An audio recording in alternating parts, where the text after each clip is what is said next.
Hey guys, welcome back to the channel. In this tech tutorial video, we're going to explain how you can set a participation limit for your meetings and events on Doodle in 2026. So let us dive into the start by navigating to your Doodle account, then navigate to your dashboard and choose the event you would like to go with. I will go with this one here, right, for the sake of this tutorial.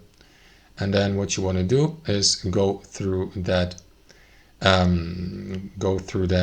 creation formula here. For example, you can add a title, a description, location, video conferencing, and so on and so forth, guys.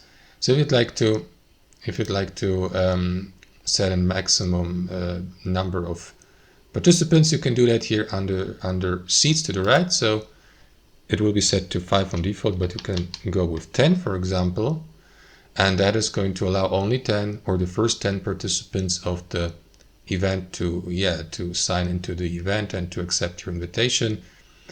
What you want to do then, guys, is scroll down and click into create and share here. Of course, you need to add a title, so I would have to do that. So that's how it works, guys. Thanks for watching. Hope you enjoyed it, got something from it, and we'll catch you later.